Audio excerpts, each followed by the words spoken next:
Nombre, chapitre 22. Les Israélites partirent et campèrent dans les plaines de Moab, de l'autre côté du Jourdain, vis-à-vis de Jéricho. Balak, fils de Tsippor, vit tout ce qu'Israël avait fait aux Amoréens, et Moab fut très effrayé en face d'un peuple aussi nombreux. Il fut saisi de terreur en face des Israélites. Moab dit aux anciens de Madian: « Cette foule va dévorer tout ce qui nous entoure, comme le bœuf broute l'herbe des champs. » Balak, fils de Tsippor, était alors roi de Moab. Il envoya des messagers trouver Balaam, fils de Béor, à Pétor, sur l'Euphrate, dans le pays de ses compatriotes, afin de l'appeler et de lui dire: « Un peuple est sorti d'Égypte. Il couvre la surface du pays et il s'est installé vis-à-vis de moi. Viens donc maudire ce peuple pour moi, car il est plus puissant que moi. Peut-être ainsi pourrais-je le battre et le chasser du pays, car je le sais, celui que tu bénis est béni, et celui que tu maudis est maudit. » Les anciens de Moab et ceux de Madian partirent avec des cadeaux pour le devin. Ils arrivèrent chez Balaam et lui rapportèrent les paroles de Balak.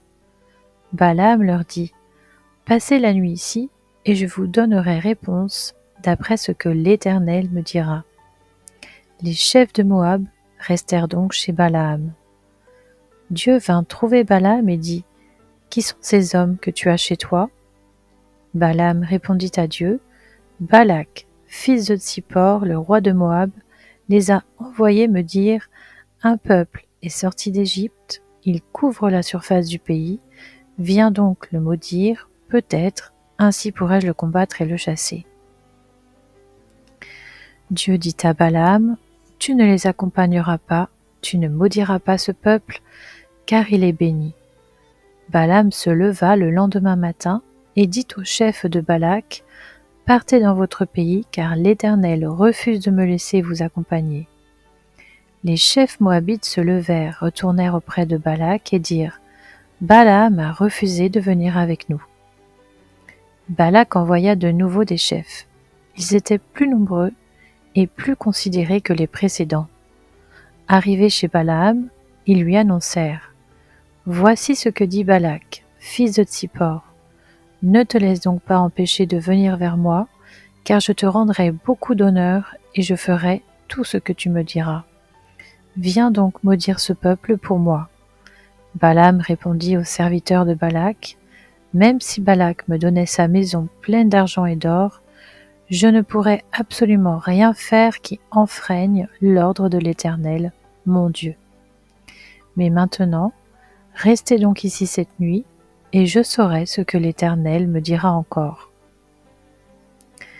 Dieu vint trouver Balaam pendant la nuit, et il lui dit: « Puisque ces hommes sont venus pour t'appeler, lève-toi, accompagne-les, mais tu feras ce que je te dirai. » Balaam se leva le lendemain matin, sella son ânesse et partit avec les chefs moabites. La colère de Dieu s'enflamma parce qu'il était parti. Alors l'ange de l'Éternel se plaça sur le chemin pour lui résister. Balaam était monté sur son ânesse, et ses deux serviteurs étaient avec lui. L'ânesse vit l'ange de l'Éternel qui se tenait sur le chemin, son épée dégainée à la main. Elle s'écarta du chemin et partit dans les champs. Balaam frappa l'ânesse pour la ramener dans le chemin. L'ange de l'Éternel se posta sur un sentier entre les vignes, bordé d'un mur de chaque côté. L'ânesse vit l'ange de l'Éternel. Elle se serra contre le mur et pressa ainsi le pied de Balaam contre le mur. Balaam la frappa de nouveau. L'ange de l'Éternel passa plus loin et se posta à un endroit où il n'y avait aucun espace pour s'écarter à droite ou à gauche. L'ânesse vit l'ange de l'Éternel, et elle s'affaissa sous Balaam. La colère de Balaam s'enflamma, et il frappa l'ânesse avec un bâton. L'Éternel fit parler l'ânesse, et elle dit à Balaam: « Que t'ai-je fait pour que tu m'aies frappé déjà 3 fois ?» Balaam répondit à l'ânesse: c'est parce que tu t'es moqué de moi. Si j'avais une épée dans la main, je te tuerais sur le champ. » L'ânesse dit à Balaam, « Ne suis-je pas ton ânesse, que tu as montée depuis toujours jusqu'à aujourd'hui? Ai-je l'habitude d'agir ainsi envers toi? » Non, répondit-il. L'Éternel ouvrit les yeux de Balaam, et Balaam vit l'ange de l'Éternel qui se tenait sur le chemin, son épée dégainée à la main. Il s'inclina alors et se prosterna, le visage contre terre. L'ange de l'Éternel lui dit, « Pourquoi as-tu frappé ton ânesse déjà 3 fois? Je suis sorti pour te résister, car tu empruntes une voie dangereuse à mes yeux. L'ânesse m'a vu et s'est écartée déjà 3 fois devant moi. Si elle ne s'était pas écartée de moi, je t'aurais même tué en lui laissant la vie. » Balaam dit à l'ange de l'Éternel, « J'ai péché, car je ne savais pas que tu t'étais placé devant moi sur le chemin. Mais maintenant, si tu me désapprouves, je retournerai chez moi. » L'ange de l'Éternel dit à Balaam, « Accompagne ces hommes, mais tu te contenteras de répéter les paroles que je te dirai. » Et Balaam accompagna les chefs de Balak. Balak apprit que Balaam arrivait, et il sortit à sa rencontre jusqu'à la ville de Moab, qui se trouve sur la limite de l'Arnon, à l'extrême frontière. Balak dit à Balaam, « N'ai-je pas envoyé des messagers chez toi pour t'appeler? Pourquoi n'es-tu pas venu vers moi? Ne puis-je donc pas te traiter avec honneur? » Balaam dit à Balak, « Voici, je suis venu vers toi. Maintenant, me sera-t-il permis de parler librement? Je dirai les paroles que Dieu mettra dans ma bouche. » Balaam accompagna Balak, et ils arrivèrent à Kirjath-Hutsot. Balak sacrifia des bœufs et des brebis, et il en fit remettre à Balaam et aux chefs qui l'accompagnaient. Le lendemain matin, Balak prit Balaam et le fit monter à Bamoth-Baal, d'où Balaam put voir une partie du peuple d'Israël. Nombre, chapitre 23. Balaam dit à Balak, « Construis-moi ici 7 autels, et prépare-moi ici 7 taureaux et 7 béliers. » Balak fit ce que Balaam avait dit, et Balak et Balaam offrirent un taureau et un bélier sur chaque autel. Balaam dit à Balak, « Tiens-toi près de ton holocauste, tandis que je m'éloignerai. Peut-être que l'Éternel viendra à ma rencontre. Je te dirai alors ce qu'il me révélera. » Et il se rendit sur une hauteur. Dieu vint à la rencontre de Balaam, et Balaam lui dit, « J'ai dressé 7 autels, et j'ai offert un taureau et un bélier sur chaque autel. » L'Éternel mit des paroles dans la bouche de Balaam, et lui dit, « Retourne vers Balak, et transmets-lui ce message. » Balaam retourna vers Balak. Celui-ci se tenait près de son holocauste, avec tous les chefs de Moab. Balaam prononça son oracle. « Balak m'a fait descendre d'Aram, le roi de Moab m'a fait descendre des montagnes de l'Orient. Viens, maudis Jacob pour moi, viens, irrite-toi contre Israël. Comment pourrais-je maudire celui que Dieu n'a pas maudit? Comment pourrais-je être irrité quand l'Éternel n'est pas irrité? Je le vois du sommet des rochers, je le contemple du haut des collines. C'est un peuple qui habite à part et qui ne fait pas partie des nations. Qui peut compter la poussière de Jacob et dire à quel nombre correspond le quart d'Israël? Que je meure de la mort des justes et que ma fin soit semblable à la leur. » Balak dit à Balaam, « Que m'as-tu fait? Je t'ai engagé pour maudire mon ennemi, et voici que tu le bénis. » Il répondit, « Ne veillerai-je pas à dire ce que l'Éternel met dans ma bouche? » Balak lui dit, « Viens donc avec moi à un autre endroit d'où tu le verras. Tu n'en verras qu'une partie, tu ne le verras pas dans son entier, et de là, maudis-le pour moi. » Balak conduisit Balaam au champ de Tsophim, sur le sommet du Pisga. Il construisit 7 autels et offrit un taureau et un bélier sur chaque autel. Balaam dit à Balak, « Tiens-toi ici, près de ton holocauste, tandis que j'irai à la rencontre de Dieu. » L'Éternel vint à la rencontre de Balaam. Il mit des paroles dans sa bouche et lui dit, « Retourne vers Balak et transmets ce message. » Balaam retourna vers Balak, celui-ci se tenait près de son holocauste avec les chefs de Moab. Balak lui demanda, « Qu'est-ce que l'Éternel a dit ?» Balaam prononça son oracle, « Lève-toi Balak, écoute, prête-moi l'oreille, fils de Tsippor. Dieu n'est pas un homme pour mentir, ni le fils d'un homme pour revenir sur sa décision. Ce qu'il a dit, ne le fera-t-il pas? Ce qu'il a déclaré, ne l'accomplira-t-il pas? Voici, j'ai reçu l'ordre de bénir. Il a béni, je ne révoquerai pas sa décision. Il n'aperçoit pas de mal en Jacob, il ne voit pas d'injustice en Israël. L'Éternel, son Dieu, est avec lui. Chez lui retentit l'acclamation réservée au roi.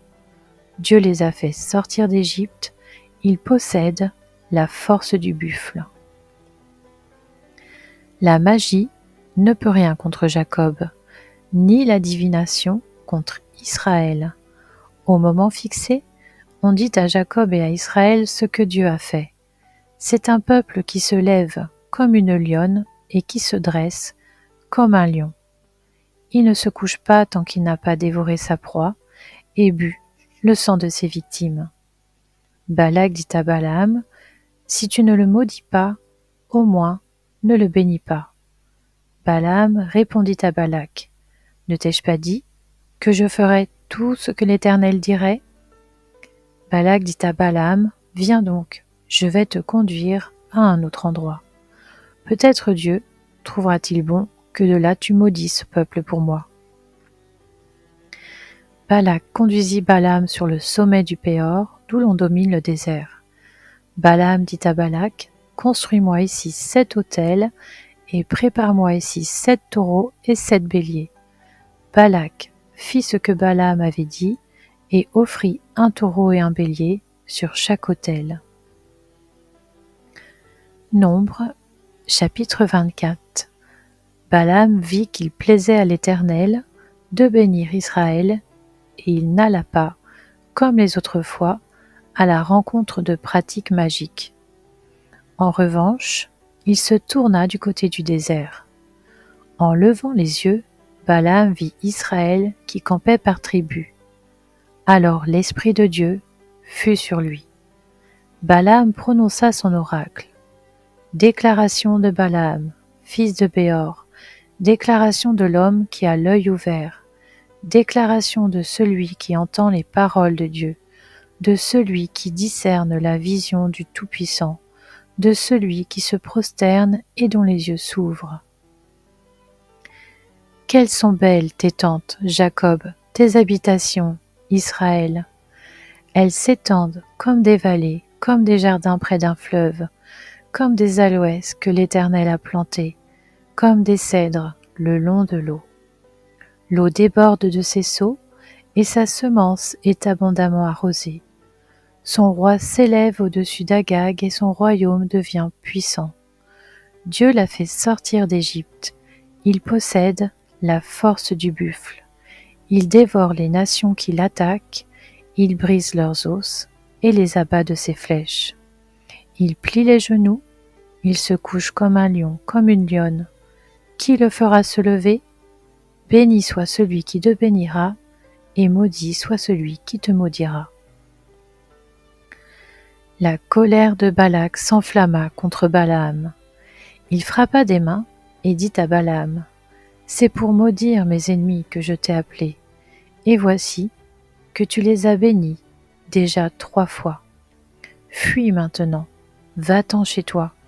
J'avais dit que je te rendrais des honneurs, mais l'Éternel t'empêche de les recevoir. » Balaam répondit à Balak, « Eh, n'ai-je pas dit au messager que tu m'as envoyé, même si Balak me donnait sa maison pleine d'argent et d'or, Je ne pourrai faire de moi-même ni bien ni mal qui enfreigne l'ordre de l'Éternel.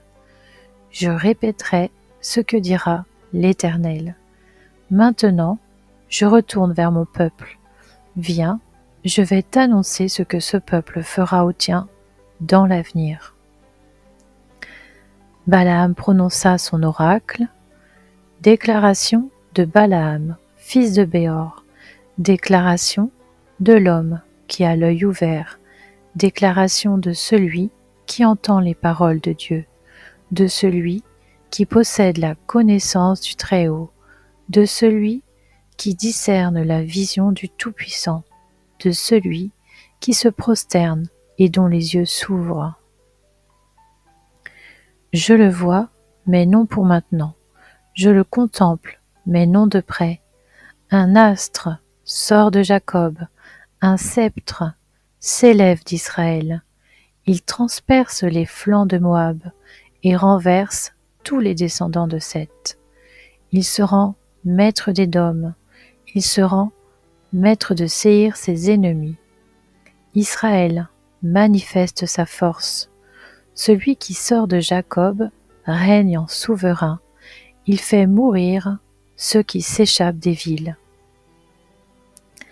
Balaam vit Amalek et il prononça son oracle. Amalek est la première des nations, mais un jour il sera détruit. Balaam vit les Kéniens et il prononça son oracle. Ton habitation est solide et ton nid est posé sur le rocher. Mais le Kénien sera chassé quand l'Assyrien t'emmènera prisonnier. Balaam prononça son oracle. Quel malheur! Qui survivra lorsque Dieu aura établi l'Assyrien? Mais des bateaux viendront de Kittim, ils humilieront l'Assyrien, ils humilieront l'Hébreu, et lui aussi sera détruit. Balaam se leva, partit et retourna chez lui. Balak s'en alla aussi de son côté.